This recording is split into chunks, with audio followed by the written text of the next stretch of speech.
Okay. So ito na ang isang sublimation printer pa. At nangapos na tayo dun sa isa. So ito yung isa nandito sa kabila. Nagpadagdag pa kasi ng piprint. Napakarami. Oh, napakarami oh. Ito, nakapost. Sunset. Nagmumukurente. Okay. So ito yung isang printer. Dahil wala akong makain, post muna. Ito yung mga print.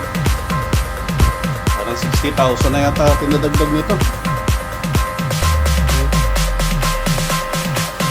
Supply. At ito yung isa. Okay. So, dalawang sublimation printer ang gumagana ngayon para lang hindi tayo mabiti sa trabaho.